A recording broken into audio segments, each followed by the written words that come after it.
Thank you. I'd like to call the Budget and Public Employees Committee meeting. Madam Clerk, would you please call the roll? Alderwoman Boyd. Present. Alderman Odenberg. Alderwoman Velasquez. Alderwoman Sanier. Present. Alderman Aldred. Present. Chair Spencer. Present.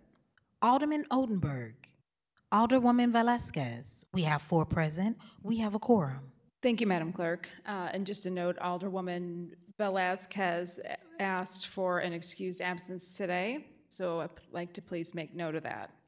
Today, we have just one item before. This is our first Budget and Public Employees Committee hearing of the 2024-25 session. And before we get into the budget cycle for the year, which is coming just right around the corner here in the next week or so, I invited our local demographer, Dr. Ness Sándoval, to come and present to us an update of our population statistics, the trends that we're seeing in the city. As we all have seen preliminarily, these trends are very alarming, and as we're considering our budget for this year and ongoing years to come, our income and where we're going as a city, I think it's very important that this committee in particular, but the Board of Aldermen, our policymakers, our city leadership, understand where our current trends are heading towards, the reasons behind them, take appropriate and meaningful action to try and address some of the issues that are contributing to the negative population trends.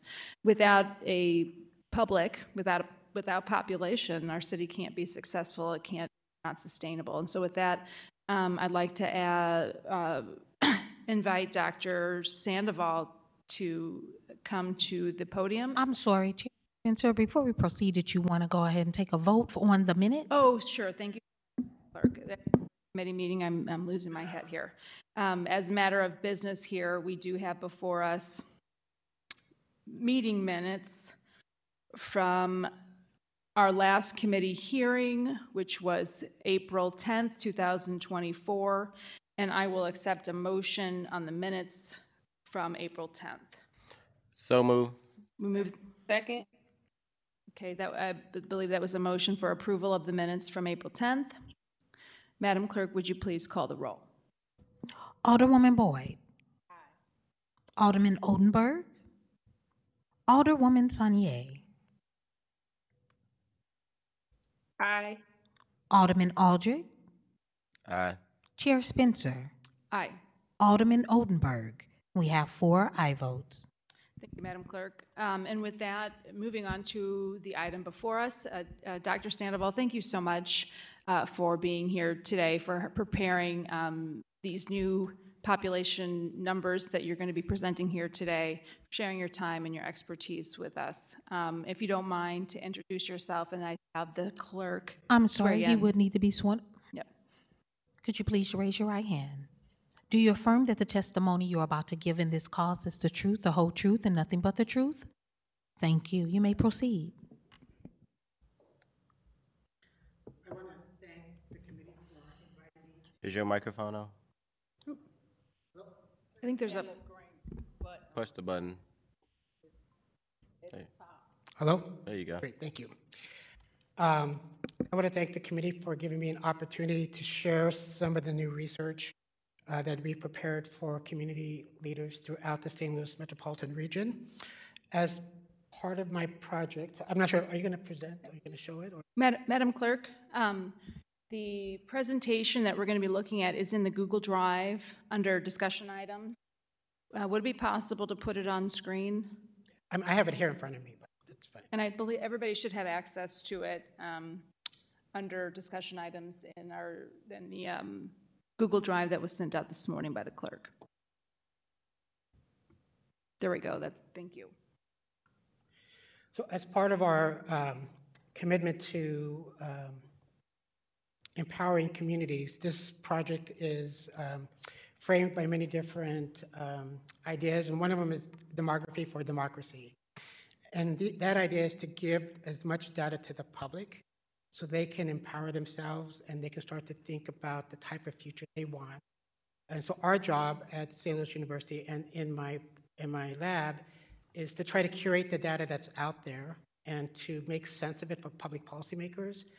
We have access to data that most people do not have access to, and so we're trying to leverage those resources to give them back out to the public. And so typically we have, now that COVID's in the past, we will start to return back to having our lab, which is going to be open to the community, where community members will be allowed to come to our lab and to interact with the data. And so, if you would like a copy of the actual data, it's publicly available to anybody who wants access to it.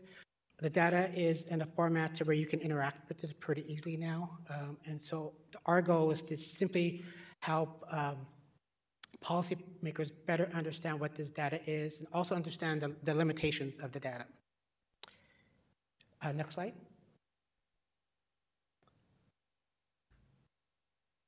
So I'm going to present a lot of numbers today, and I don't expect anybody to remember the numbers.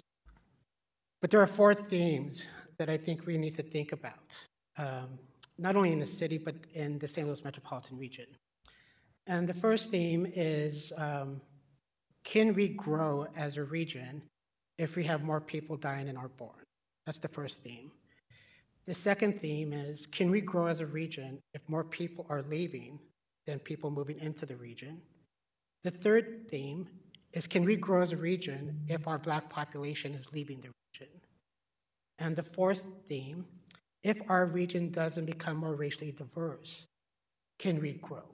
So those are 4 themes that kind of provide a framework for this presentation. Next slide. So this is my disclaimer.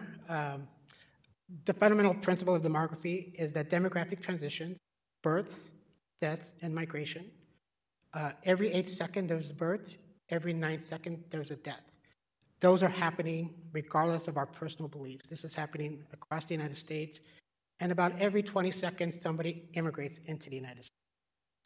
And so whether we acknowledge, recognize, or accept those facts, the demographic transitions will happen. This is happening regardless of our own personal beliefs. Next slide. So the majority of this presentation is about the St. Louis metropolitan region, and St. Louis City County is one of the core parts of that region. And so I'm going to start out with the region, but then focus in on the city a little bit. Next slide. So before I start this presentation, next slide, I just briefly want to talk about some positive stories out there, because this presentation may seem very pessimistic. It may seem very negative, and that's not my intent. Unfortunately, the St. Louis metropolitan region is upside down on some of these metrics, and so that's why it's going to sound very negative.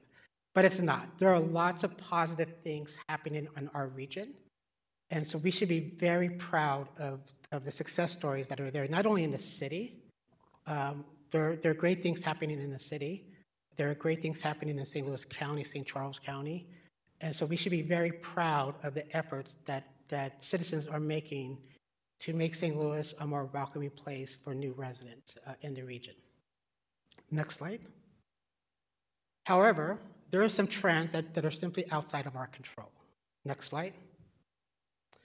So we've been talking about this for several decades now.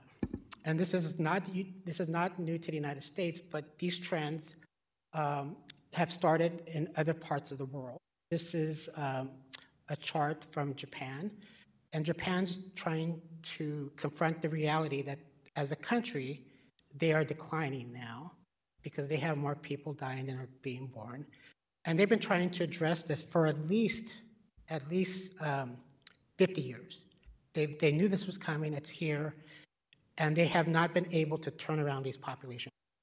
Japan's not the only country that have more people dying than are being born. Most of the European countries have more people dying than are being born. Russia has more people dying than are being born. And that trend is in the United States. It's been in the United States for at least 2 decades. And we've acknowledged it, but we don't talk about it too much, right? Because it's a very negative thing to talk about more people dying than are being born. But it's here. Next slide. So what happened, when we say more people are dying than are being born, we call this a demographic wave. And so what happened is that we knew that there were states where more people were dying and being born before COVID. And so we always studied these states. But when COVID happened, many states entered into the demographic winter. And as you can see, Missouri is one of those states. We have 24 states now that have more people dying than are being born. And you can see Missouri is number 12 in terms of the demographic deficit. So what does this mean? This means that, and I was going to show you some data here. At the state level, why did this happen? And part of it is that Missouri is not a very diverse state. And so it doesn't have the demographic diversity to deal with these type of demographic shocks. Since COVID was one demographic shock, the demographic shock that we're going to talk a little bit more about today is from 2008, the recession of 2000. The preliminary data shows that, the 2023 data shows that we might have more births than deaths for Missouri, but Missouri is still going to be in a demographic deficit for this decade. And one of the things you need to note is to get out of that deficit, to have more births than babies, it's going to come from the minority population. The minority population. Because in the state of Missouri, as I'll show you, more whites are dying than are being born. Next slide. So we typically start out, when we start this discussion, we'll start out with the state like West Virginia that's been in the demographic winter for a very long time. And so here the red line shows deaths and the blue line shows births. And so you can see at roughly about 2012, you start to see the separation of deaths. And so we look at it today and we see that West Virginia is in a permanent demographic winter. There will always be more deaths than births in West Virginia. This is just a demographic fact of that state. They're not the only state. Maine, New Hampshire, Vermont, most of the Northeast is in this demographic condition. Missouri is about 15 to 20 years behind West Virginia. Back one slide. Yeah. One more. There. Missouri is, one more. Go forward one now. Missouri is 15 to 20 years behind West Virginia. Next one. Next slide. And so you can see that Missouri was actually doing pretty good. It had more people born, more babies born and people dying. But over time, those two population curves came together. And we knew this was coming, but what COVID did, it accelerated a demographic trend that was supposed to happen in the 2030s. So what we're experiencing today should not have happened. It's supposed to happen in around 2030, but it's here today in Missouri. So Missouri may get out of it for a couple of years, but it's going to come because Missouri has a very large baby boom population. So we're about 15 to 20 years behind West Virginia. Next slide. The United States, the white non-Hispanic population in the United States is in a demographic. More whites are dying than are being born, and this has been happening for a very long time. This is not new. There have been several articles that have talked about this. Go to the next slide. And so here we see, if we compare the Hispanic population and the white population from 2018, we can see that the white, and this is month-to-month birth and death data, so the difference here is for the white population and at the US level, more whites are dying every month than are born, and for the Hispanic population, more births than deaths. And the Hispanic population is got the greatest natural increase in the United States of any racial group. And so this shows you this trend here. And so at the very end, you can see that disparity, the demographic deficit for the white population is getting greater and greater every year. And it's not going to go away, right? The white population is Japan today. The white population is what? I'm sorry. Japan, the trends we're seeing in Japan, it has entered into that trend. More deaths than births. And this is nationally. That's national. This one more slide. So this is Missouri, and so the white population in Missouri, more whites are dying than are being born in Missouri. This is simply a demographic fact. And so when you go back and you look at the census, you think, well, where's the population growth? 100% of the natural population growth in Missouri is from minorities. If there were no minorities, Missouri would naturally decline because more whites are dying than are being born. So when we look at the 2010, 2020 census, and we look at the growth today, the natural growth, 100% of that comes from racial minorities. And so if Missouri is going to get out of this demographic winter, it's going to come from racial minorities having more and more babies. Next slide. So why are we talking about this today? Because we started to track these trends of births and deaths in the St. Louis metropolitan region. And this is from the 2008 demographic shock of the recession. And what happened in that recession is that fertility started to decline very significantly after 2008. And so we're just picking it up here in 2011. And so you can see every year, the number of babies born in the St. Louis metropolitan region started to decline. At the same time, we knew that the region was getting older. And so we started to see a slight increase in deaths here. And so we get to 2019, and we still have more babies born than people dying. But then COVID happens. And when COVID happens, the St. Louis metropolitan region goes into a demographic winter. In 2020, we had more people die than were born. In 2021, more people died than were born. And in 2022, more people died than were born. And actually, the last estimates still show that the St. Louis metropolitan region, we have more people dying than are being born.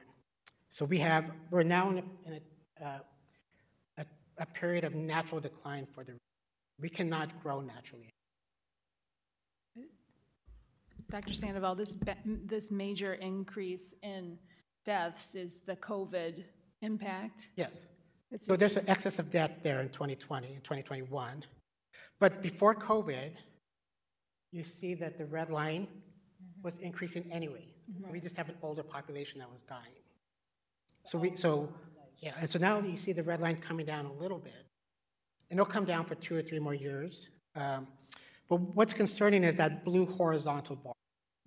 Because what that blue horizontal bar indicates is now births are equal to the 2019 deaths, okay? Which means that it's unrealistic to assume that our deaths are going to go back to 2019. So this is where we need to talk about it. It is possible, not through anybody's fault, but the St. Louis metropolitan region may be in a permanent demographic winter where more people are dying than are being born. Nobody's to blame for this. We can go back and talk about how this happened, our age structure and so forth, but this is a reality that's coming true. Next slide. So I'm just kind of presenting a reality of what may happen. So going forward, there's going to be, we call this the demographic storm. Some flavor of this storm is coming.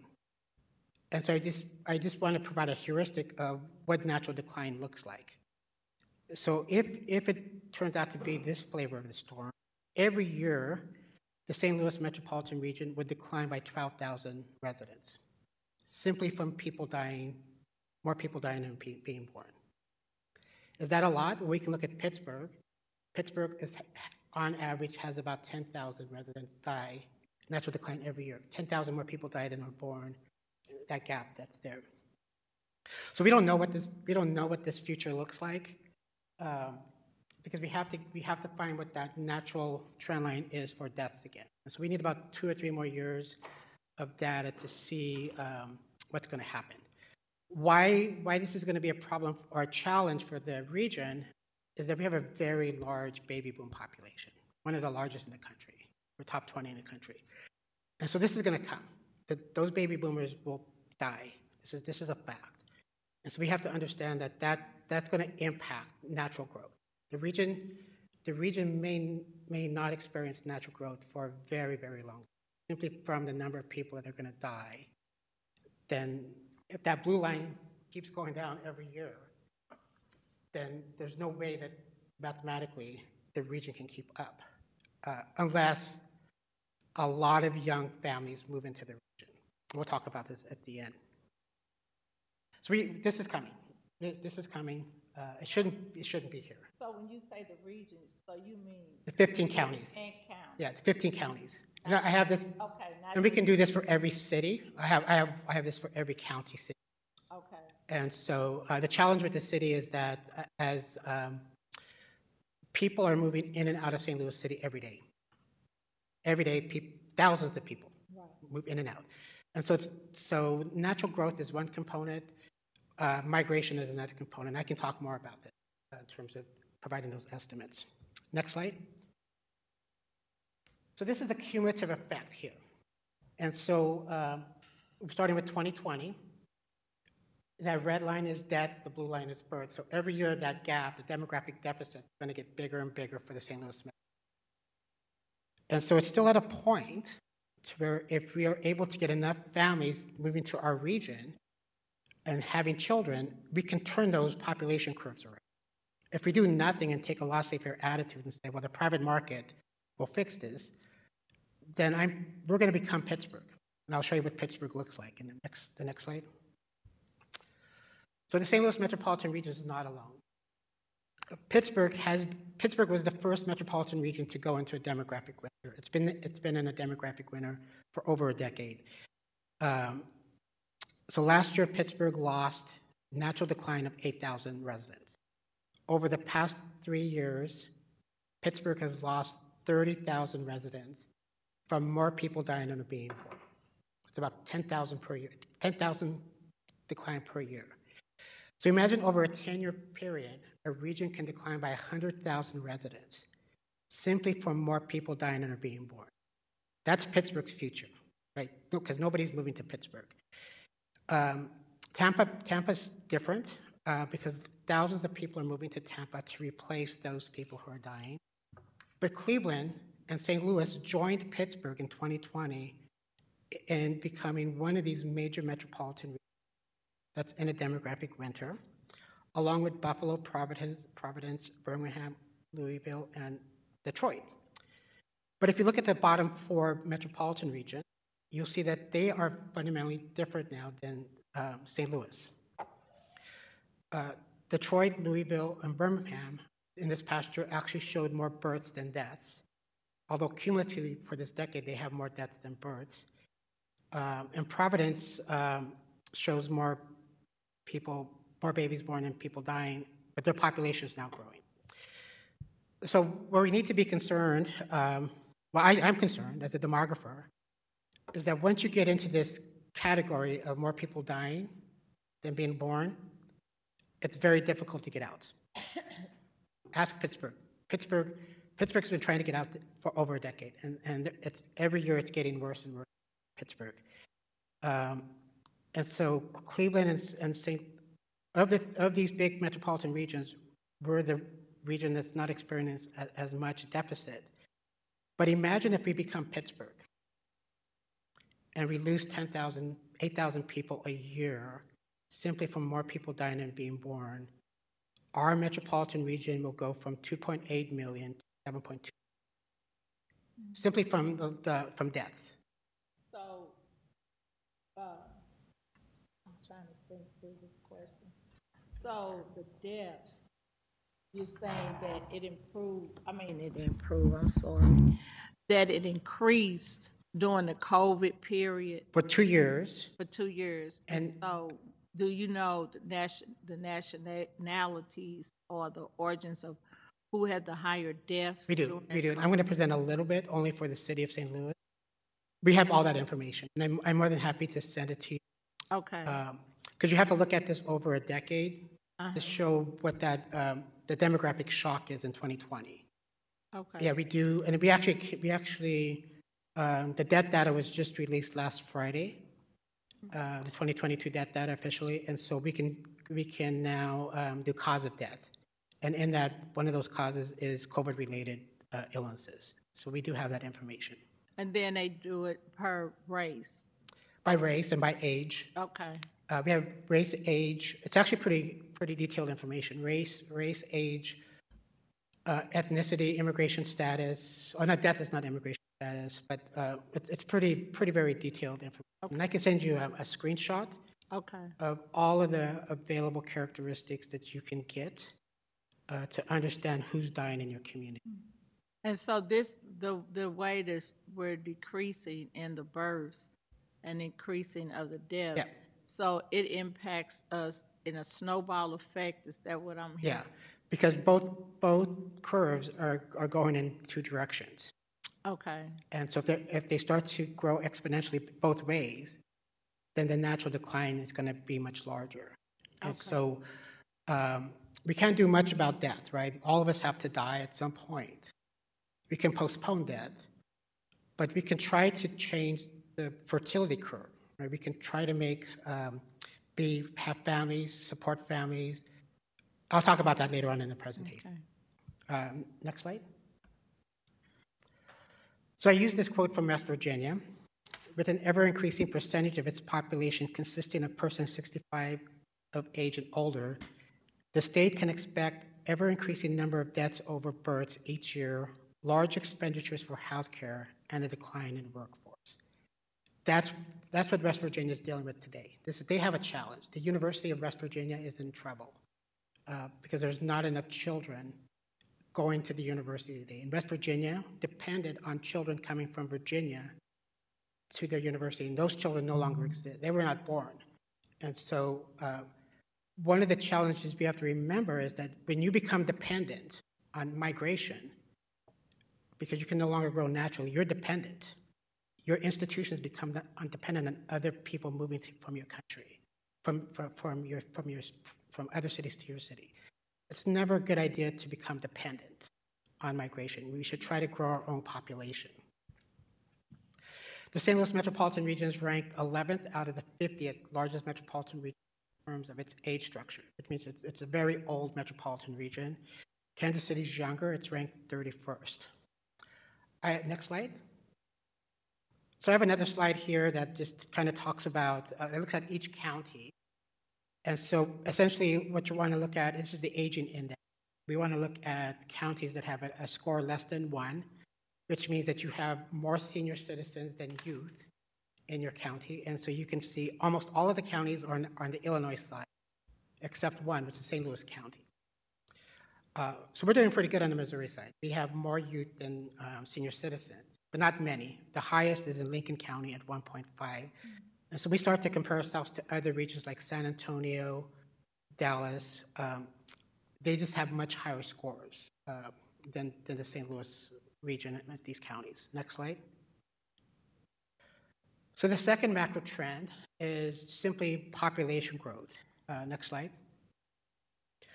So at the U.S. level, we know that population growth at the U.S. level is declining. But what we do know is that 50% of the population growth at the U.S. level was from Hispanic, and 50% was non-Hispanic. And so if you don't have a large Hispanic population, you're not going to get this population growth. And unfortunately, St. Louis does not have a large Hispanic population. It's got the 95th largest Hispanic population in the country. In St. Louis? St. Louis metropolitan region. Has the what number?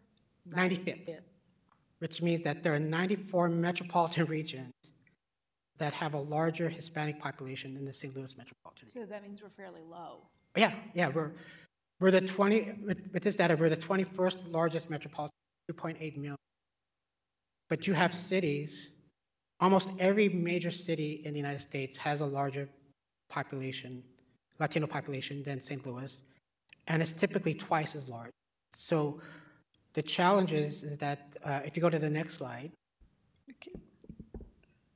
we are getting Hispanic population. 100% of that growth in St. Louis was from Hispanics, because there was no growth from non-Hispanics in St. Louis.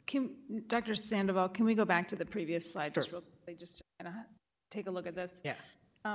What I'm seeing here, This is at the national level. the national level, generally speaking, the white population of Americans or people in the United States is declining. Yeah, that goes back to those curves I showed you, that there are more whites dying than are being born. The Hispanic population is increasing significantly, as is the African American Black population has an increase. Yeah. But it's lower than the overall increase in population. So the population growth for the United States is coming from 50% of it comes from Hispanics, and the other 50% is coming from the Black, Asian, and two or more race, multiracial. And when I'm looking at some of these that are very high, the 2 or more races, or the other category, which just blow the other categories out of the water, so to speak, are these immigration, what's driving that? Is that the birth rates of these populations, or is it migration? It's how, so people self-identify their racial classifications. So there are other people who simply don't identify with these categories that say that they're other. But they, So this could be children, for example, of white or other categories that have now, their descendants have entered other categories by virtue of being more than one. they're in other racial classifications. I And got you. so Okay. I'll just put a footnote here, like the US Census announced about 6 weeks ago that they're changing the racial classifications for the United States. And so this is another discussion, but Okay. we have to understand this is changing. But from a national level, it's important to recognize that, as you were pointing out earlier, the minority population, the non-white populations are the only populations in the United States which are growing. Yeah, the white population is not growing in natural growth anymore. Sure. And we can go back to those other charts. So that demographic is not unique to St. Louis by any stretch. It's a national. No, it's a national phenomenon. And so when we go to this chart here today, the 2020 census, and we come out to the 22 ACS, we have fewer whites today live in the St. Louis metropolitan region today than in 1980. But think about that. There are fewer whites today in the St. Louis metropolitan region than there were in 1980. Okay, so the white population is declining. The white non-Hispanic population. In the MSA. I have the numbers here. It's 1.9 million today. So.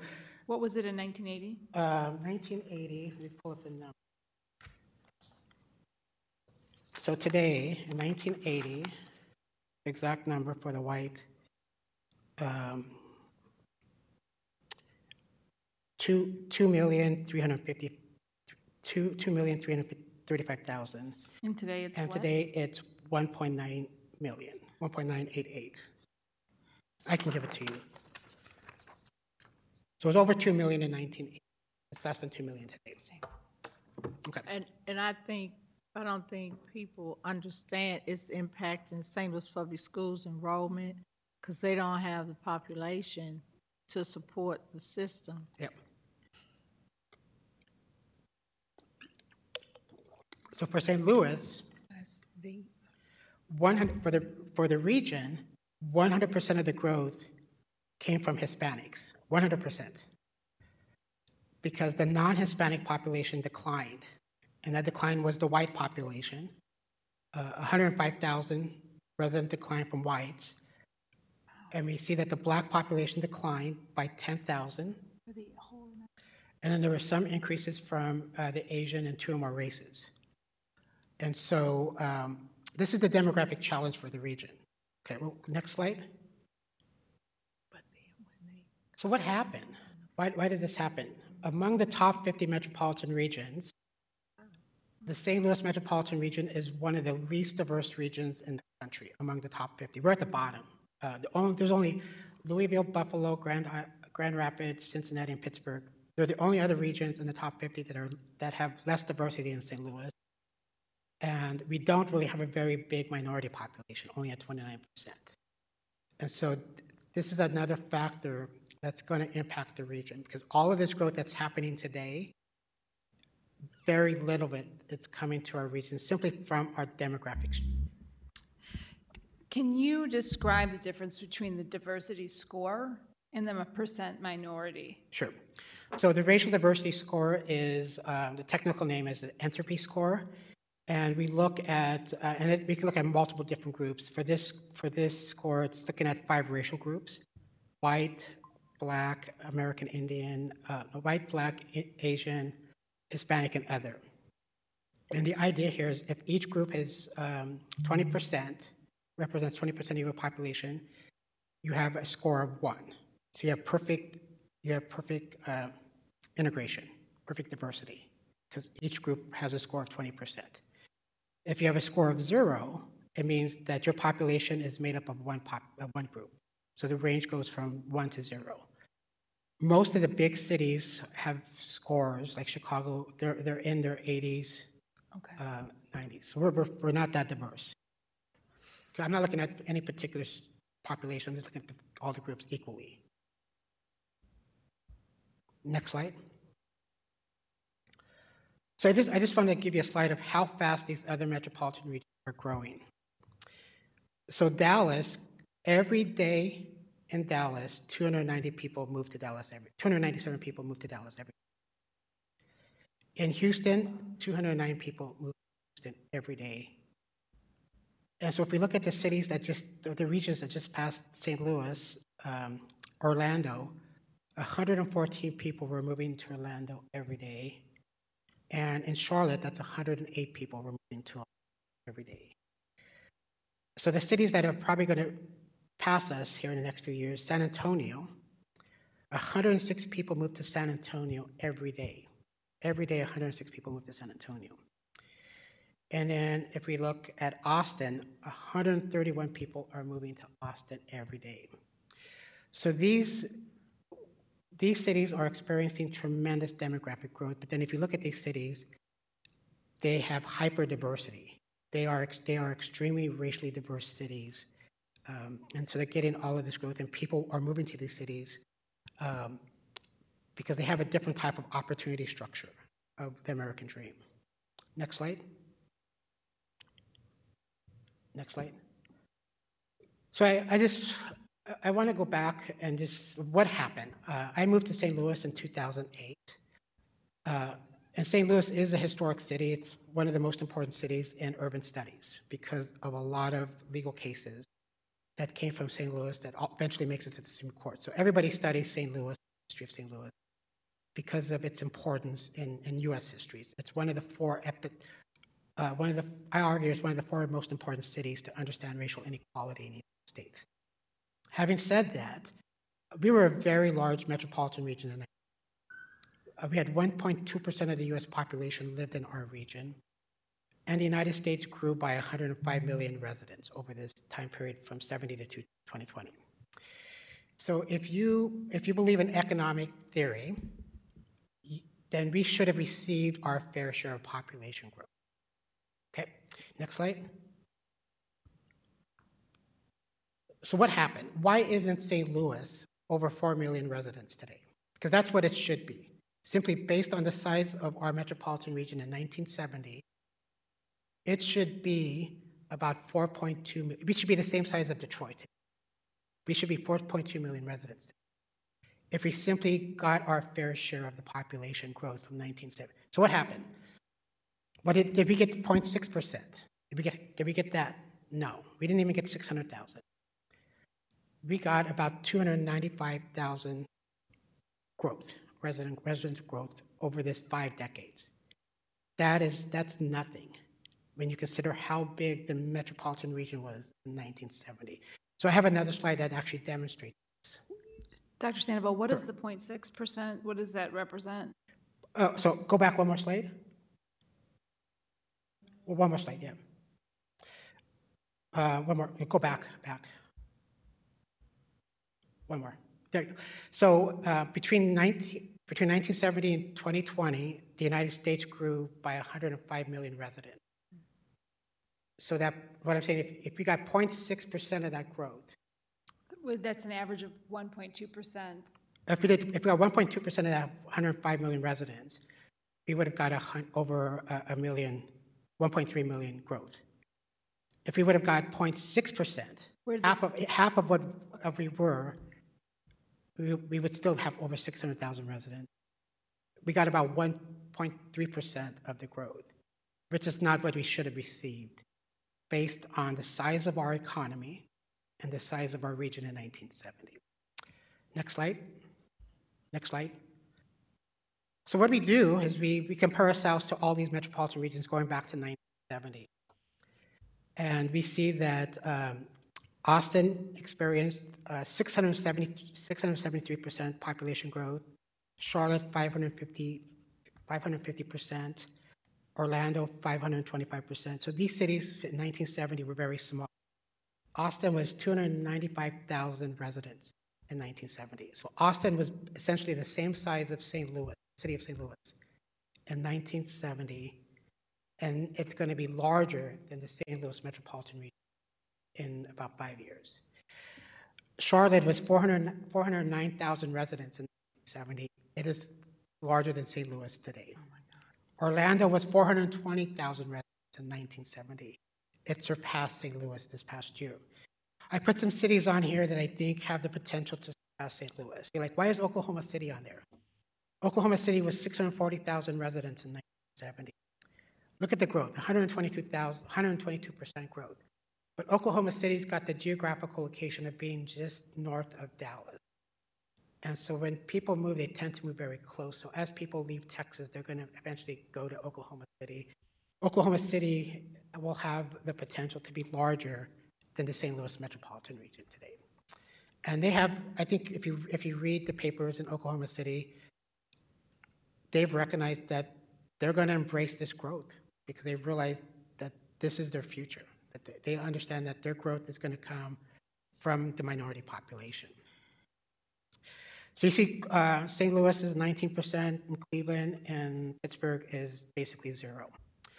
But that number, if you pay attention to the change of growth of 457,000, it's actually an illusion because that number represents the metropolitan region as it was drawn in 1960, which was half the size of the region today. So next slide.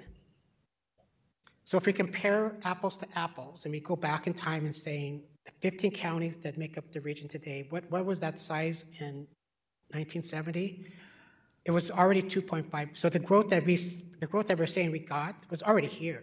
We just annexed these counties. And so the true growth from 1970 to 2020 was 299,000 residents.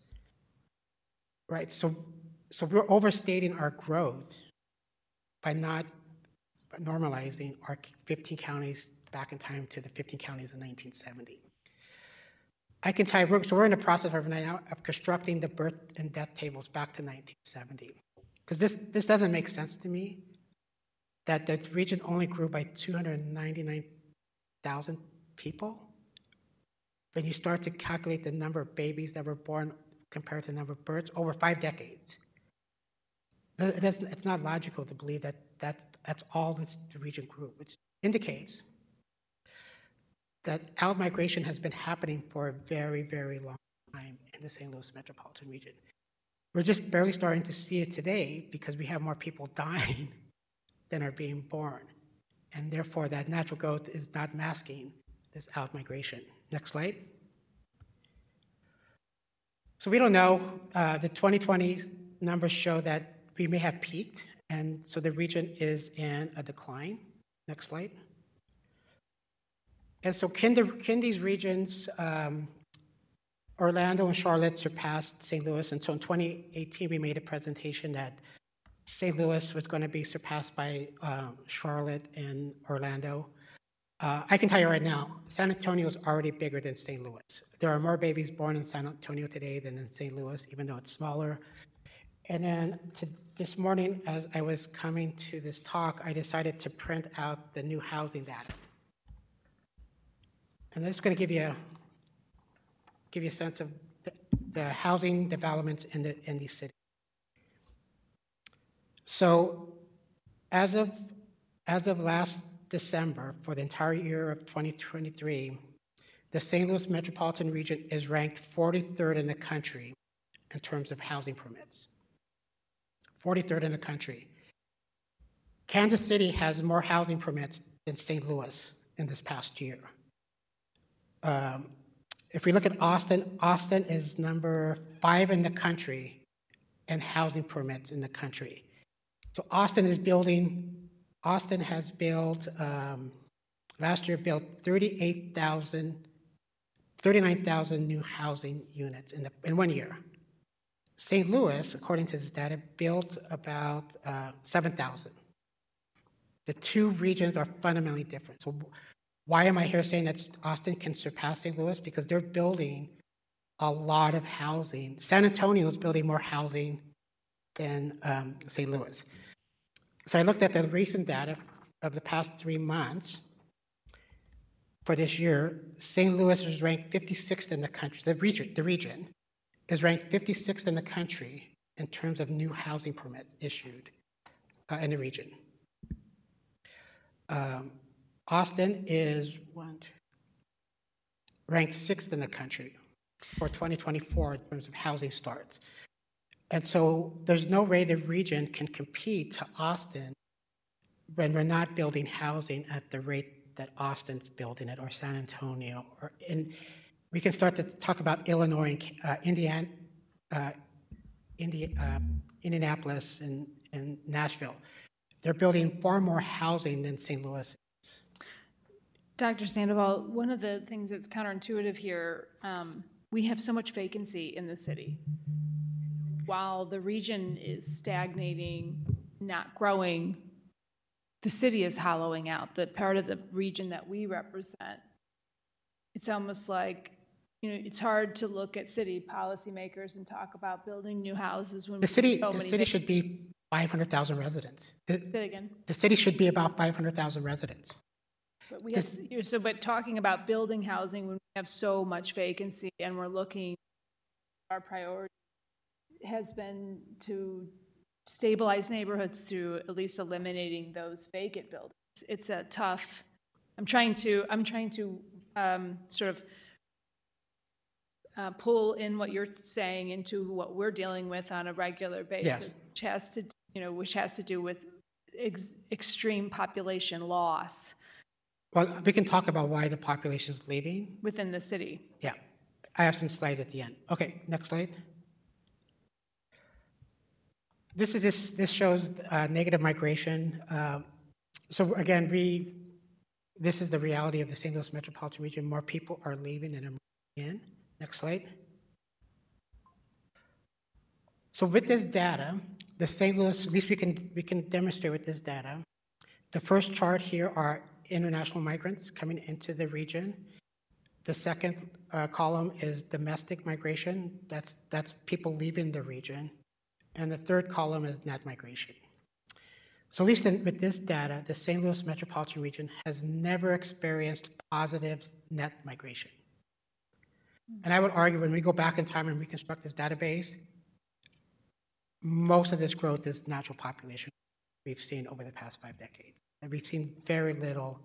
People are coming. People are moving to the region. I came in 2008.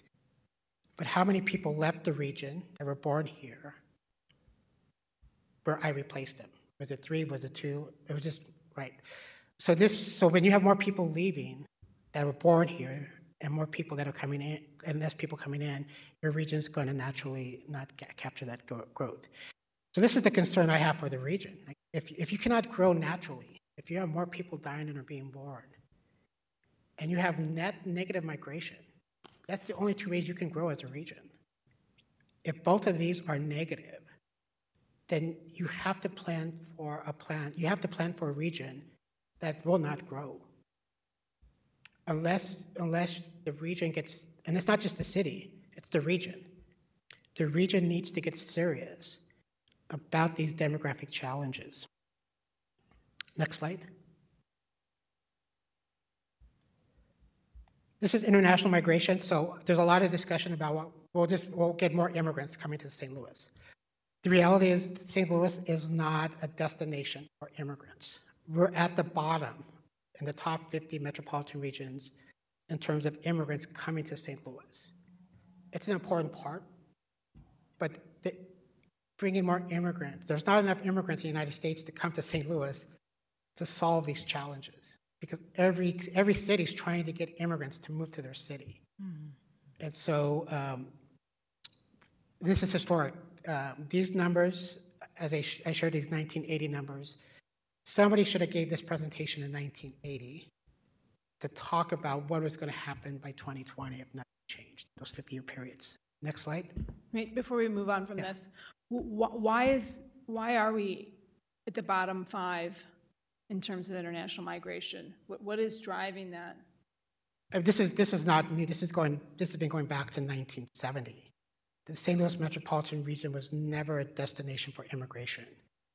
And so immigrants, when they move, they tend to move where there is some type of clustering of a social network in place. And so it never developed it developed in Kansas City. It's developed in Nashville. It's developing in Indianapolis, Chicago. Unfortunately, probably most of us skipped St. Louis and went to Chicago, and so we lost that migration. And it's just a bit irony because if you go back in history, St. Louis was one of the most important immigrant cities in the over 50% of the population was immigrant in 1850. No city, no metropolitan region today can compare to what St. Louis looked like in 1850. Miami's the closest, and it's about 43%. But St. Charles was 1/3 immigrant. I go on the Illinois side, a very large number of immigrants. And so there was a history of immigration here. But when Chicago emerges, the immigrants eventually start to migrate to Chicago. And that's been very difficult for St. Louis to recover. Next slide. Next slide. So we have to recognize that St. Louis has lost a very large percentage of its Black population. St. Louis actually has one of the largest Black populations in the United States. Today, the population is about 463,000 residents. Next slide. So since 2019, the St. Louis metropolitan region has lost 39,000, or there's been a decline in 39,000 Black residents in the region. That's a fairly significant decline. Next slide. Can you stay here for just a moment, Dr. Sandoval? Yeah. So in the same time period, Dallas has almost 70,000 Black population in Atlanta, residents. Yeah. Atlanta has gained 45,000. We're really, so that loss of 40,000 people, the loss of population in our region is... It's significant. Okay. Yeah. I have another slide. That's scary. So in terms of percent loss, there's only one region that has a larger percent loss of its Black population, and that's Los Angeles. We're number 2 in the country. We're number 2 in the country in terms of losing our Black population when we measure it by percent loss since 2019. So we're number This 2. is crazy. We're number 2. Yeah, Los Angeles is number 1. St. Louis is number 2. We're always on the wrong side Yeah. of numbers. Go to the next slide. Number 1 on crime. In 2010, Just there were 517,000 Black residents in the region. Today, there are 463,000. That's almost a 10% decline in our Black population. In 3 years? So this is 2010. I'm going back further now. Okay. So like the white population, it is very possible if this does not stop, and the points you want to look at are 2 points, 475 to 463, that's about a 12,000 decline. If we're losing 12,000 Black residents every year, in 10 years, that's 120,000 residents. So it starts to add up. 60,000 in 10 years from deaths over births, 100,000 from your Black residents, you're talking 180,000. Your white residents are declining. These become very difficult demographic hurdles as a region to overcome. So the new numbers are going to come out on July 1. That will give us the new estimate for race. But if it's another 12,000 for this year, I think the region should talk about this and understand why are Black residents leaving. This is not the city. This is the region. Why? And we know exactly, we know the cohorts. It's young, it's families, and it's young Black residents who are leaving. But Dr. Sandoval, when your statistics in the most recent publications indicated a very similar population loss as a percentage of the population in the city of St. Louis. Is that right? Do you have the slide previous to that? I have this for the city of St. Louis. Do you have the previous slide, 2 slides, which indicate the population loss and numbers and a percentage of the overall population? I do. I don't think I have it in this deck. I think I have it in a deck that I presented a year ago. Okay. I just wondered. But I can share it to the committee so that so we could see how City of St. Louis compares to the MSA in this Well, population? the city has lost more Black residents as a percentage, without a doubt. And it's not part of this presentation. I'm happy to share the maps with you. We now have information that allows us to track where the Black population is leaving once they leave the city of St. Louis. We talked about this a little bit last hearing at in the line of questioning Alderwoman Boyd had. Where are they going? Yeah, we know exactly, well, we know where they're going. Yeah, the first stop is St. Louis County. The second stop is St. Charles County. But we do have residents who are leaving Black residents, and some are leaving the city and they're going to Atlanta, Houston. But you have a lot of Black residents leaving the county as well that are leaving the metropolitan region altogether. So this is more than just the city of St. Louis. This is a larger, and the same, I don't have the East St. Louis slides, but you see similar trends on East St. Louis. Very significant decline in the population in East St. Louis. In order to see a net loss of 8% of our Black population in the region, many of those residents are not just leaving the city for St. Louis County and Charles County, but are leaving the region. Yes. And we have an interactive map that allows you to see which counties they're going to in Atlanta, Houston, Dallas. And so we're always studying the past, right? Because our data is not, we're always studying about 2 years behind. But we're getting better data. But it's a real trend. It's not unique to St. Louis. This is happening in Chicago. It's happening in Milwaukee, Detroit. These cities have a tremendous amount of inequality in them. Spatial. The metropolitan opportunity structure is just different. When you go to Houston, Charlotte, the type of spatial inequalities that we see in the region here do not exist in those cities. But they're not even close. Next slide. So we can start to look at household composition. And so again, we start to see differences here between the change in household types, between family and non-families. And so we can see the big change here is non-families. And so we'll get more up-to-date data in September when that detailed information is presented on household composition. Next slide. Next slide. Okay, so St. Louis County is smaller today than it was in 19.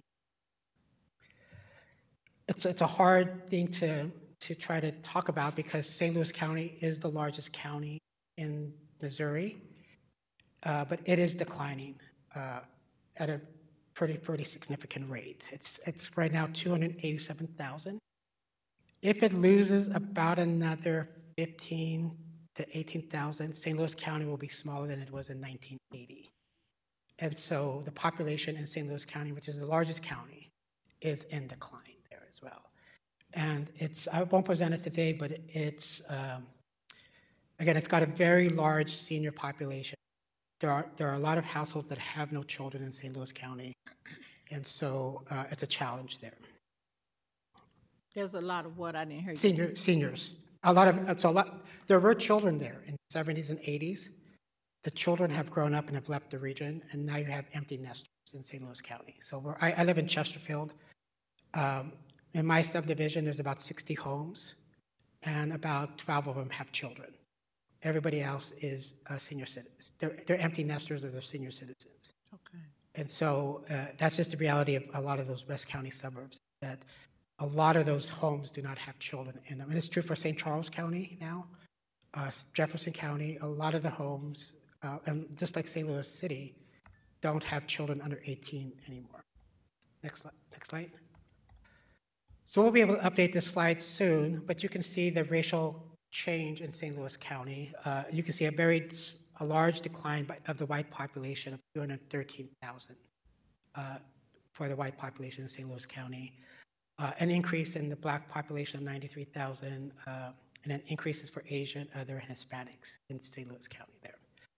So if the Black population is going to start declining at this rate, we'll start to see it in St. Louis, as well as St. Louis City County. as well. Next slide. Go, next slide. So a little bit here on the city. I presented these population charts at the previous board meeting. And so this shows you the history of population growth in the city and the rapid decline of the population starting in 1950. The decline is driven at that time by the white population leaving the city. And so that blue line shows that as whites were leaving the city, the black population was moving into the city. Next slide. And so when that happened, we started to see the demographic percentage of the population start to mirror itself, where at one point, the black population in the city becomes the demographic majority of the population. Next slide. So what I want to emphasize here is there was tremendous population decline in the magnitude of the people that left, it was significant. And so what these bars show is the pure magnitude of people that were leaving this that during that 1950 era. So we're going to talk about population decline over the past 10 years. But we have to talk about it in the history of population decline in the city from 1950. There were thousands of people leaving the city. And I just provided some charts, the next chart. You can see it, that's the white population. So the white population has been in decline, but each decade, that decline, we get to 1980, 90, that decline's getting smaller. The next slide. And so we start to see, like the white population, the black population starts to leave the city of St. Louis. And it's had a very similar trend to the white population. However, the trend is different in that the magnitude of the black population of the city is actually growing. And the white population of the city is flat, and actually there's some evidence showing that it's stable and growing. And so the black population's declining here. So that's, when we talk about these past 13 years, the city has fundamentally changed demographically from what these historic trends show. So I go to the next slide. So I'm now just going to focus in from 2011 to 2013. And so you can see that the city was 319,000, and the new estimate is 281,000 residents. And so you can see every year what that decline is. Next slide. And so you can see the absolute decline year by year in the city. And what's different with the history is that this decline, almost all of this decline is net decline is black residents leaving the city. If we go to the next slide. So we can see if we track the white, non-Hispanic, black, non-Hispanic population, we can see that trend there. And so we'll be able to update this chart in July to see the differences that are between the white and black population. Next slide. And so what we can see is, and I'm happy to share that we have an interactive map. I think I did share it with your group of age for the region. But you can see that the difference between the white and black population by age. And so St. Louis City still has a lot of black residents that are youth. And if we look at the white population, they're in that middle age. The largest cohort is that 35 to 44 cohort. And so they're about 7,000 residents larger than the black residents in that same cohort there.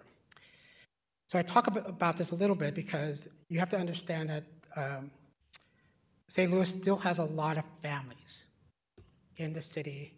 And if we go to the next slide, one more.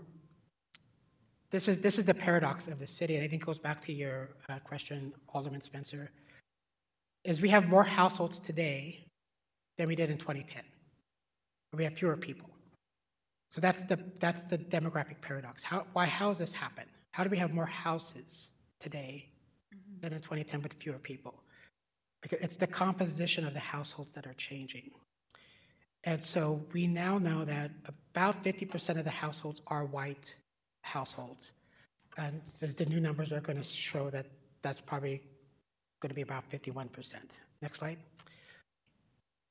But what are we seeing? This is from 2009 to 22. The change in those households is not equal between whites and blacks in the city of St. Louis. Between this time period, we've seen a decline of 5,000 black families with children since 2019 in the city of St. Louis. Whereas if we look at the white population, it's a decline of 441. So 100%, almost 100% of the city's decline can be attributed to black families, the decline of black families in the city. And we can pick up these families in St. Louis County because St. Louis County gets this bump of black families with children over this time period as well. St. Charles County as well. This is significant. This is from 2019 to 2022. This is over 100 families, a decline in over 100 families per month in the city of St. Louis. The city of St. Louis has a lot of black families that can still leave, a lot. And so that's, if they continue to leave, then the city will continue to lose population, because that's the majority of the net loss is coming from black residents, black families leaving the city. So you said if not, I couldn't hear you, if who continues? Black families with children. Okay, and so do you think, I thought that's what you said, I was just making sure. So do you think our immortality rate has something to do with this? I'm going to show you a slide on this. There's a lot of, when a person decides to move, there's a lot of information that goes into the decision to move. And part of it is looking at the neighborhood, looking at the schools, looking at the safety, but looking at the opportunity structure. And so when we start to looking at these data sets, you start to see the stark differences between black and whites who live in the city of St. Louis. The experience is not the same, just from these databases. And I'll show you one chart where it's really hard to say why, it's hard for me to really believe that these numbers are true, because the mortality rates are so different between the white and black population. Mm-hmm. And so if I was a young mother and I saw these charts, I would probably leave the city of St. Louis when I look at the number of youth that are dying since 2020. Right. Yeah. Next slide. So I want to go back. We talked about birth and deaths, but I'm not going to spend too much time because this is at each county level for the past year. But what you see here is that the reason why the region's in trouble is the Illinois side. Almost all of the counties on the Illinois side have more people that dying and are being born. And the Missouri side, if we just looked at the Missouri side, we would be okay. We have more babies born and people dying, except for St. Louis County. That's at 403. In St. Louis City. No, St. Louis County has, St. Louis County has more people dying than are being born. They're the only one. In terms of the big ones, because they have a negative, we look at natural change. The city still has more babies born than people dying. All the other counties are Illinois, but St. Louis County is a little bit different than St. Charles County, St. Louis City, where you have natural population growth. And then you can see the domestic migration by each county. So this chart shows, the next chart shows it over the 3-year period. And so the region has declined by 23,000 residents. 9,000 of that decline is from the natural change, and about 15,000 is from domestic migration. So the city, I want to talk a little bit about the city, and because the city still has more babies born than people dying. St. Charles has more babies born than people dying. So I want to focus in a little bit on what's going on in these. Next slide. So this is the question I started out with. This is St. Louis County. It's the largest county in the state. More white people are dying than are white babies born in St. Louis County. This has been going on for a while. So I take this chart back to 2018. And so you can see that the demographic deficit today is about 12,000 difference between births and deaths for the white non-Hispanic in St. Louis County. So every year in St. Louis County, that number is going to get bigger and bigger.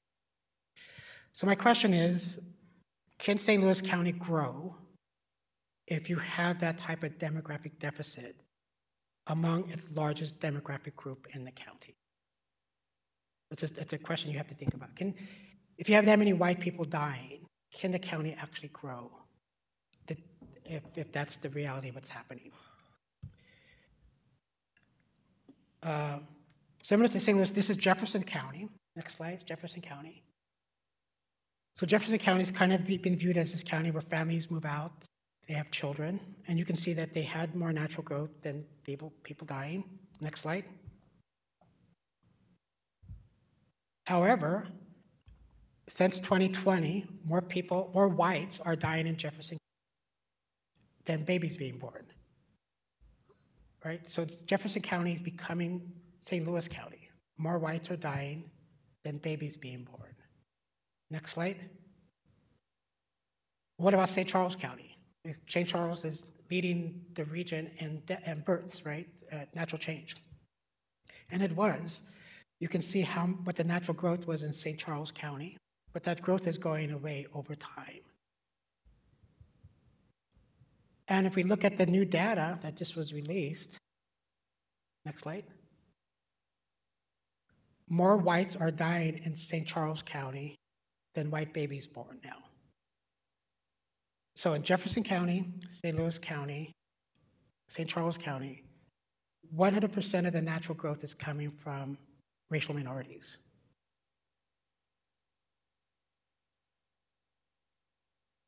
Next slide. So what about St. Louis City? So this is the African American trend for St. Louis City, births versus deaths. Next slide. So what's happened since 2020 is more African Americans have died than have been born in St. Louis City. So you would say, well, the African American population is in a demographic winter? No. The pattern of death in the city for African Americans is not similar to St. Charles County, St. Louis County, Jefferson County. So why are more African Americans dying than are born in the city? Next slide. It's the age of death of the African American population. And so if you look closely at the white column, you'll see in the columns 1 to 4, 5 to 8, it says NA, not available, which means that the CDC has determined that so few people have died that they're not going to disclose the information. However, for the African American population in the city, the numbers are above their confidentiality level that they can report that 17 African American children have died between the ages of 1 to 4. 31 have died between 5 to 19. When you compare 15 to 24, 34 for white, 193 for African Americans. We look at infant mortality, 19 to 75. So the African American population, it's not a demographic winter. The mortality difference between whites and blacks along the age range is fundamentally different, and that should not exist, demographically speaking. These inequalities are the greatest in the state. Right? What we're seeing in St. Louis does not exist in St. Charles County, does not exist in Jackson County, does not exist in Lewis County. It only exists here in St. Louis. So as I said, if I'm a young parent and I see that 17 children have died, and I know this, I'm like, I'll probably leave St. Louis City because I may not want my children to die. And I don't have cause of death, or we can go into cause of death. But these are extraordinarily high rates of death. Next slide. Well, what about the white population? Well, the white population has more births than deaths. Go. So here, you see the cumulative effect. There are more white babies born than white people dying. And so again, the city of St. Louis is this, so the city, we always talk about the city, the population is declining, but the white and black population in the city of St. Louis are experiencing the city in very different ways. And so you have natural growth in the white population in the city, and you have natural decline in the black population in the city. Next slide. So I'm getting close to the end. That's fine. So if you're paying attention, lots of schools are closing. And we should ask the question, based on the data that's coming out, should any new schools be created in St. Louis City? I think there needs to be a serious question about creating new charter schools in St. Louis City, given the data that we have today coming out. Because if you look around, you see schools closing all the time. And they're not going to open again. These schools are not going to open again. And so I would just encourage policymakers to have a serious conversation about all these new schools that are going to be opened up that will not be around in 10 years. I guarantee you they're not going to be around in 10 years. Because the children are going to be here in 10 years that we see here today. So these are two stories that talk about the declining fertility rates in the city. And St. Monica's in Creve Coeur just closed a couple of weeks ago due to low enrollments. Next slide. So one way you can look at the future workforce is like how many graduates are coming out of our public and private schools in the region. So we have about 146,000 people who will graduate over the 4-year period, 2022 to 2024. So that's what's coming out. So that's the people that are going to work for the city. They're going to fix the streets. That's your police officers. That's your nurses. A certain number of those students are going to go to colleges on the East and West Coast, et cetera, right? You get the point here. So today, we're going to replace that 146,000 graduates with 122,000 births today. And so that's what's coming in 2041. About 30,000 left. And this is best case scenario. As I've shown you, a certain number of those children are going to die. A certain number will not make it to 9th grade. A certain number will be involved in the criminal justice. And a certain number are going to leave with their parents to other metropolitan regions. So we're going to replace 146,000 graduates with about 117,000, and that's the best case scenario, 117,000. If you're having a difficult time hiring today, imagine how difficult it's going to be in 2041 when you have 30,000 less graduates. So if you're a small business and you're relying on high school graduates, it's going to be very difficult because nobody's coming to save us. So far, nobody's coming in to save St. Louis metropolitan region. And so we need to understand what that future looks like because I don't know what the numbers are, but let's say you have 10 workers fixing the streets. In 2041, you have 3 workers fixing the streets. Because you have to think how many people are going to come from the suburbs to work in St. Louis City when they're going to have the same challenges in Creve Coeur, Chesterfield, St. Charles County, and finding workforce for their cities. So I'll just end with the 2 slides, go 2 slides forward. Just some comments, and I'm happy to take questions. I would encourage us to build on I know this is very negative statistics, and we can feel bad about what's going on in the region, in the city. But there are a lot of good things happening. So I would hope that we focus on the good things as well. We are going to be the 24th largest region. San Antonio will surpass. This is without a doubt. It's going to be very fast when they surpass us within 2 years. We need to become younger. We need to get more families with children. We need a much more diverse racial population in our city and our region. And so we should not be afraid of diversity. We should embrace diversity. If nothing changes in St. Louis City, if these trends continue, St. Louis City is already a majority white city by households. It'll become a majority white city in terms of sheer population if nothing changes. We'll get the new numbers this year, but if we still see families with children leaving, this is going to be problematic for the city. It's going to be problematic for city schools. Why are they leaving? Perception of school quality, perception of crime. They're leaving for better housing and better employment, better metropolitan opportunity structure. The hurdle for the region is we don't know what that demographic winter looks like just yet, but it's coming. If the Black population continues to leave, this would be a significant impact on the region. And then we have high rates of outmigration. And the last thing I would recommend, next slide. So I would recommend that the city and the county challenge the population estimate. I think it's always good to have the census regrade their methodology and the data input. I look at these data at least once a week trying to get a why St. Louis is not where it's at. In the past 4 months, I have spent about 20 hours driving the city of St. Louis, trying to do my own inventory of new housing. I've driven just about every street of the city just to try to get a sense of the private market. And there's a lot of housing out there, and so I hope, I put question marks, I hope the city is actually updating the survey, and I hope the county is updating the housing survey permits.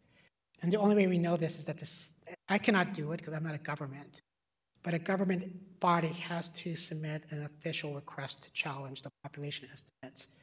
That way we know that all of the government entities are submitting information to the census, so we have an accurate portrait of the region. I think we need to build quality attainable housing for young people, especially for those who want to have families with children. There's a lot of resistance to this in the city. There's a lot of resistance to it in the counties. And they have to understand what the implication is. When you say no more housing, you're saying no more children. And you kind of see what's coming with the death rates. So I don't have the charts here today, but there are thousands of people moving into the city. St. Louis City's number 2 in the state in terms of people moving from another state into Missouri behind Kansas City. It's number 2. So thousands of people are coming into the city looking for the American dream. From Boston, Philadelphia, Dallas, Houston, Los Angeles, Las Vegas, Atlanta. In a 1-year period, they're coming to St. Louis City to try to find the American dream. But shortly thereafter, we start to see more people from these regions leave the city than are coming in. And so that's the challenge, is how do we keep them here? Next slide. So in 10 years from now, if you go back to 2014, that's 10 years. So 10 years from now, if nothing changes, and we see that the region has not experienced population growth and we're in this demographic storm, I think it's okay to start to have a plan B, and that we don't have to measure success with population growth. I do an experiment every year for the past 20 years. How many students want to move to Pittsburgh? I found one student in the past 20 years that Pittsburgh. And so if I was to do this experiment in Charlotte, how many people want to move to St. Louis? It's probably going to be one person, which is fine. But we have to start to realize that you can build, I'm going to quote here, you can build a high prosperous quality of life region, but it doesn't necessarily need to come from population growth. I know it sounds kind of depressing, but if there is no population growth to be had, we can still make a quality city. We can still make a city that's fun, that people can enjoy it, but we may not see population growth. I'm not saying it's going to happen, but there's a lot of things that have to change in the next 10 years in order to turn this around. And with that, I'm a little bit over time, I'm sorry. I'll take any questions. Thank you, Dr. Sandoval. This has been a lot of, as you pointed out, very depressing information, but certainly as I stated on the front end of the hearing, understanding where our population is going is critical to us as a policy-making body to figure out, what we can and should be preparing for, what we can and should be doing to reverse the negative trends we can, and to just understand where our population is going, so we can understand how to best serve those folks. I want to turn it over to questions to the committee, but I also have some homework for us to do, some items that I'd like us to follow up on that we've already kind of identified. So if there are questions and or requests for additional follow-up information, I'll turn it over to my committee members. If Alderwoman Saunier is here. Alderwoman Saunier, do you have any questions for Dr. Sandoval? Or thoughts to conclude? Well, first, thank you for being here. Thank you for all of your research.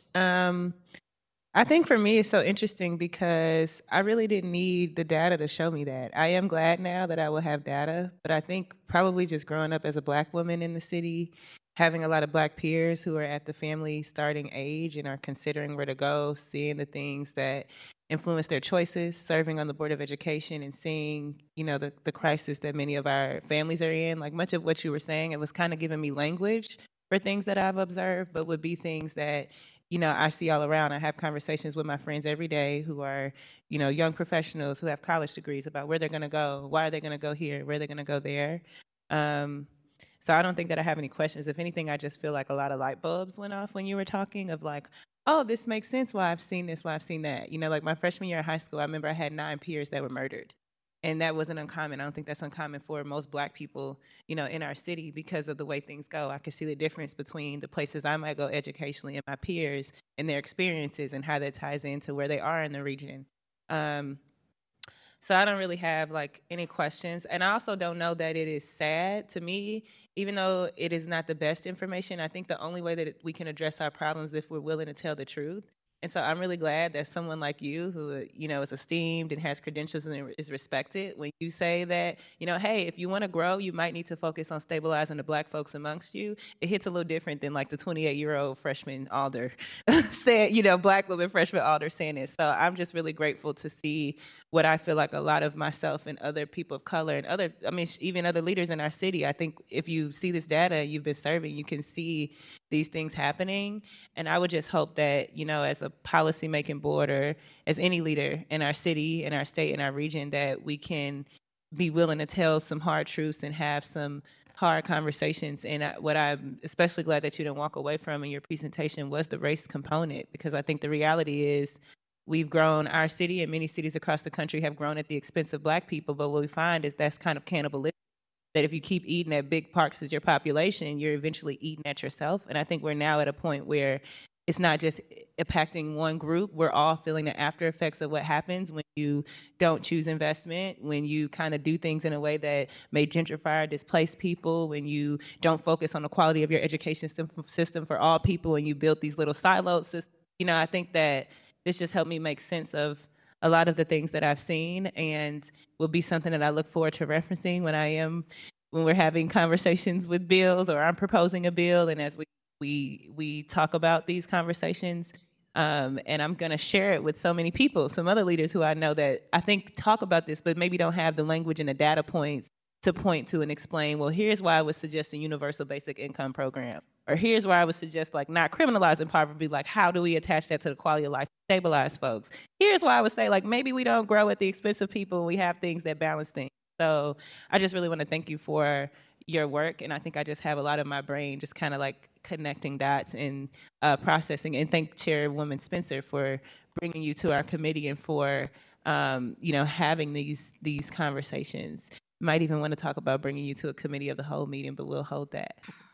Thank you. Thank you, Alderwoman Sonier. Alderwoman Boyd, did you have any questions or? I've been commenting through his whole presentation, so it was been interesting. But I guess my question is in regards to us losing a population at such a fast speed.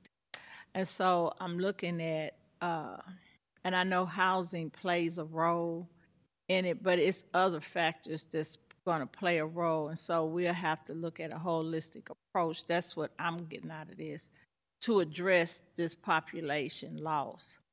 And so I had told the chair when you were talking about Hispanics coming in, and that it was more of them coming in. But what people don't understand, people of other cultures aren't staying in our city. Yep.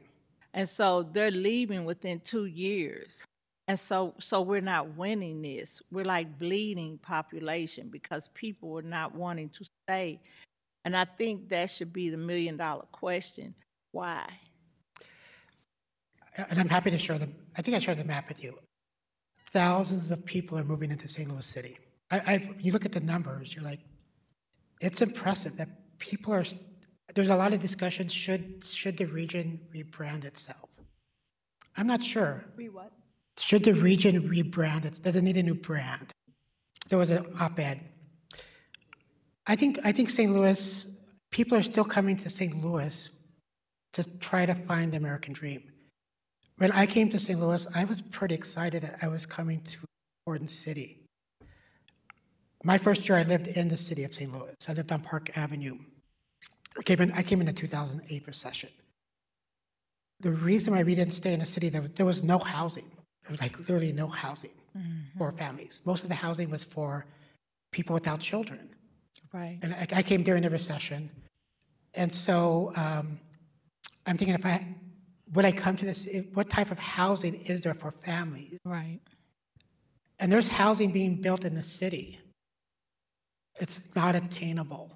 A house just sold by St. Louis University for over $1 million. That's not attainable housing.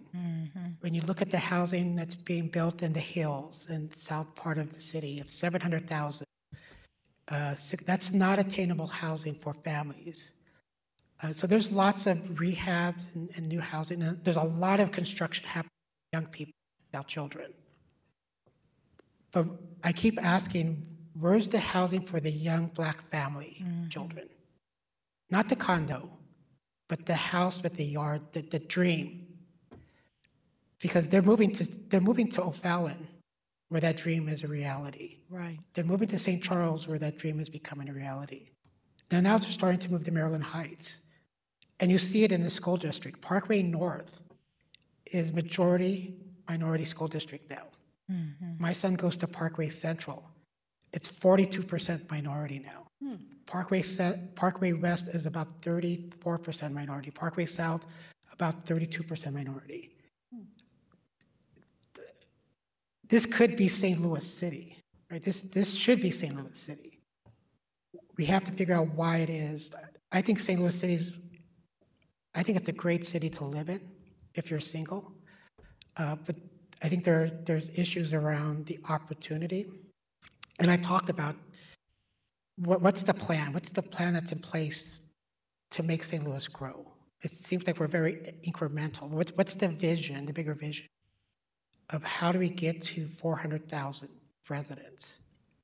Because if we continue to, a Black mother told me this semester, she said, Ness, there is no school choice in St. Louis City.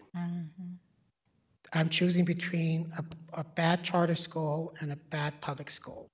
That's not school choice. And so she moved out to Olivet so she could get into the Ladue public school system. And so there's many, that's just one example of somebody who came and told me her story of how difficult it was for her to live in the city that had young children. Those are the decisions that everyday families are making. Saying, you want a school system that has reliable public transportation. And if you don't have reliable public transportation, families are going to go out to the suburbs. Right. And if you offer bad choices, if the school choice is a bad school choice, families are going to go and say, I'm going to choose Ladue, I'm going to choose Parkway, I'm going to choose Francis Howell because I don't want another bad charter school choice. And I think as a city, I think people need to understand our city when it was created, and a lot of things have not been changed to accommodate where we are now.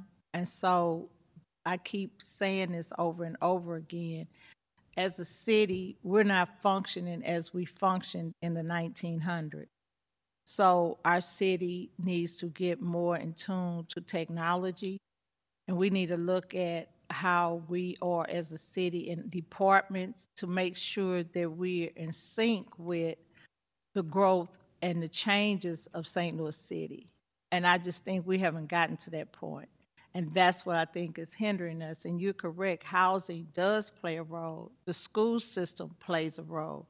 So we had a school system that was running obsolete for years, and so now they're trying to catch up. And then you have businesses that have left the city because they feel that the city cannot support them or protect them as a business. So it's a holistic of things that we need to look at, and I just don't think we can fix it one time. but I think the information that you gave us kind of helps us what we already knew, understand more what we have to deal with. I have one positive thing to end on. This future is not ironclad. And that is, you have cities like Phoenix that's in a desert, that's running out of water. Texas, its grid system's in trouble. And so there are people moving. Hundreds of thousands of people are moving. So our future is not set in stone. There's still a possibility that these people we have lots of water here. We don't take advantage, we don't tell our story very good. We have abundant water here. We have a lot of vacant property that if we reimagined it as housing for families, people would come. People want the American dream. But if it's a vacant property and it's only a vacant property, and the city, I'll probably get in trouble for saying this, but it's important to focus on downtown, but you have to focus on the neighborhoods equally. Thank you. Say it one more time. So, Say one more time. I have a map Holistic of approach. blocks in North St. Louis by Kingsway that are empty. I'm like, why not subsidize family housing? And this, you can build like 100 units in a couple years in some of these neighborhoods that are Right. just empty. And they don't all have to be affordable housing. They can be market rate. Well, I don't even use affordable anymore. We just It want can be sustainable different housing. rates of Yeah. homes. And so I don't think people understand, everybody in North St. Louis don't want affordable housing. Yeah. You know, because we have people that are in a middle to upper class income that can afford nice homes. But in North Quarter, we have so much land. Yeah. And there's so much opportunity. And so I just think that, and you're correct, as I told the people downtown, you can't develop and push for downtown if you don't push North Quarter. It's a holistic approach. It's not just a one-sided thing that we do.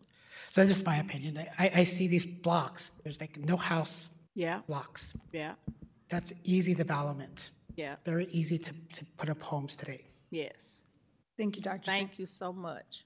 Yeah, no, I have to agree with you entirely on that public, getting kids to school, the schools itself. As a SLPS parent whose child's school gets out at 2 p.m., I am so grateful to have flexibility to often be there to pick my son up because the bus is often not showing up.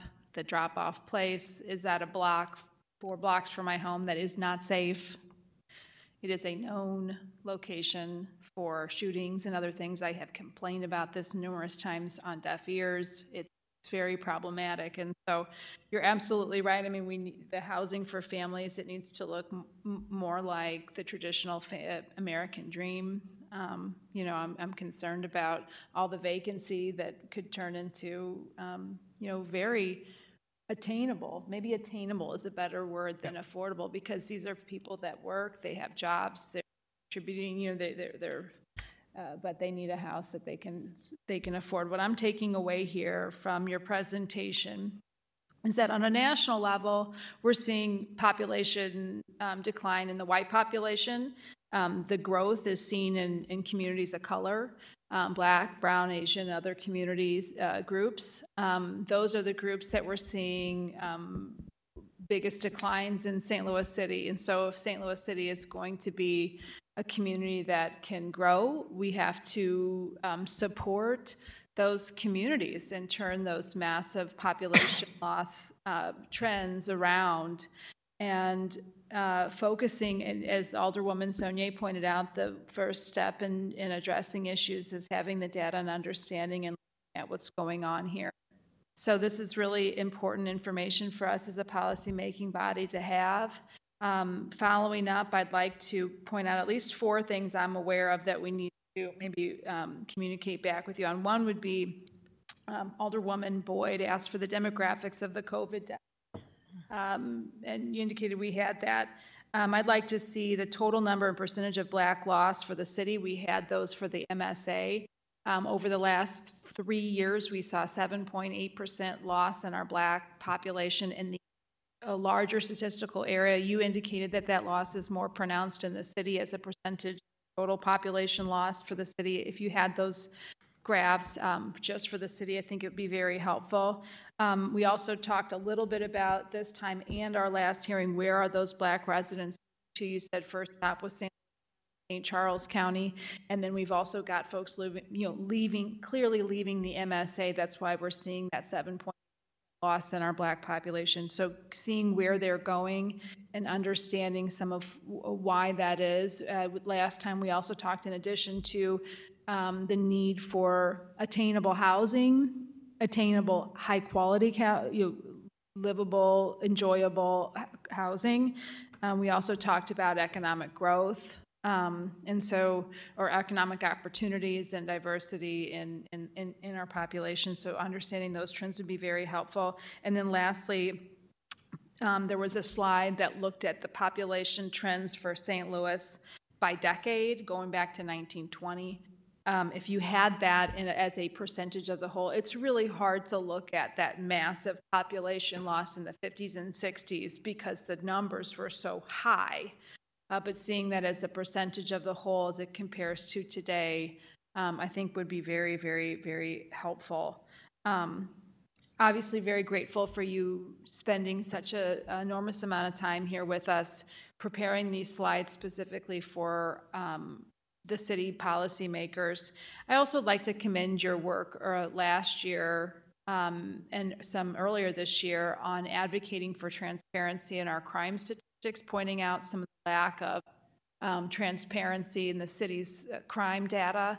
Your work in pushing the St. Louis Police Department and the city to be more transparent in producing those crime numbers resulted in the publication of numbers that we need to understand better our crime rates. And so really, really grateful for the enormous amount of work that took to just advocate for just not any outcomes in particular, but just for the publication of what is considered good governance and good transparency in those. And so I want to recognize your efforts on that on our behalf. Thank you. While the outcome looks very bleak, bringing in some hope and how we can do that.